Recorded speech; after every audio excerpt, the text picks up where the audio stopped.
पार्टीचा कार्यकर्ता काम करण्यासाठी पद दिलेली असतात, दुकानदाऱ्या करण्यासाठी दिलेली नसतात. काय काय जण नुसती पत्र द्यायचं ब्लॅकमेल करायचं धंदा आहे नुसता. असली जर आढळली बिढळली तर ताबडतोब विचारणार सुद्धा नाही, का पटकन काढून टाकणार पदावर. निदर्शनास येऊ द्या फक्त माझ्या.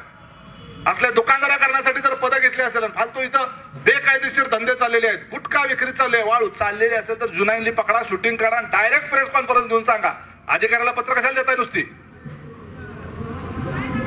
बेकायदेशीर व्यवसाय चाललाय ना, त्याची शूटिंग काढा, फोटो काढा, नावं घ्या, प्रेस कॉन्फरन्स घेऊन पेपरला देऊन टाका ना.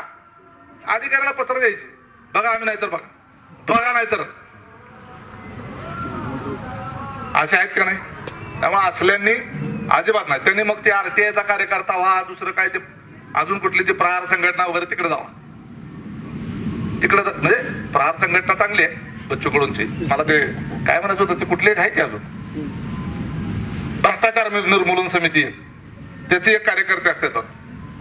मग नुसतंच भ्रष्टाचार निर्मूलन समिती, तेच सगळे मोठे भ्रष्टाचारी आहे.